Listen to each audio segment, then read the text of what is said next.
Hello everyone, this is Tech Dojo and welcome to our video. Okay, so this demonstration, papakita ko po sa inyo kung paano natin lalagyan po ng RJ45 yung ating UTP cable. But take note, kailangan po matansya po muna natin yung haba ng UTP cable na ilalagay po natin dito. Tapos sa kabilang dulo po na PC. Okay, kailangan po kasi ano yan, tansyado nyo po kung gaano po kahaba. Okay, so again, wala naman po problema kung sobra, wag lang po kukulangin. Okay, yun po yung importante doon. Okay, so start na po tayo. So using the punch down tool, meron pong blade yan. So gagawin nyo po is papasok po nyo yung UTP cable. Depende po sa ano po ninyo, sa preference po ninyo kung saan po siyang hole nyo ipapasok.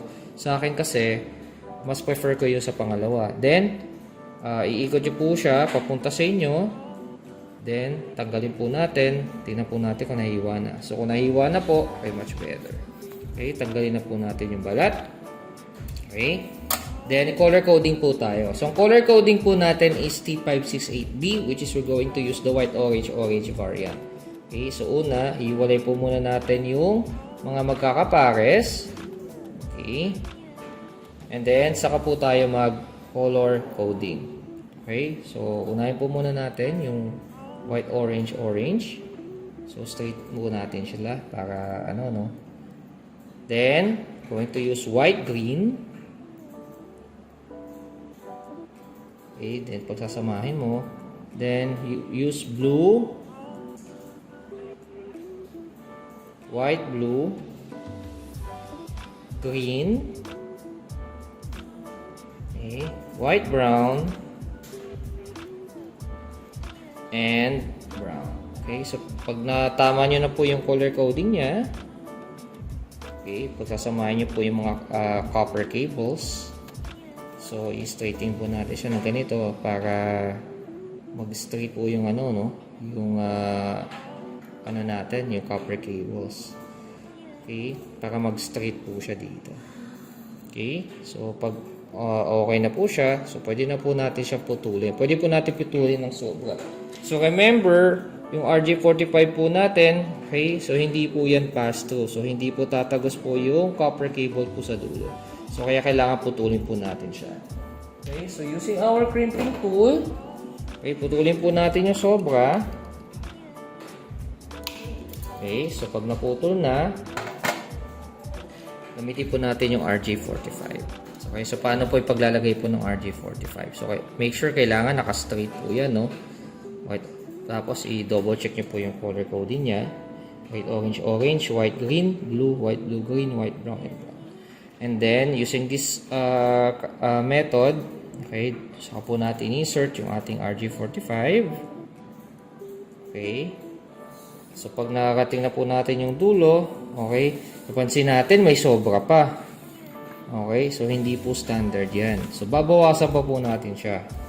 Okay, so, double check po natin. Orange, green, blue, white, blue, green, white, brown. Okay.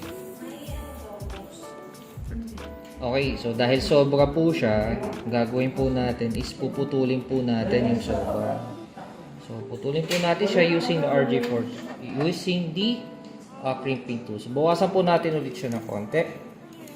Okay, so pag naputol na, make sure po pantay-pantay po yung yung mga copper cables po natin. Saka po natin siya ilalagay ulit.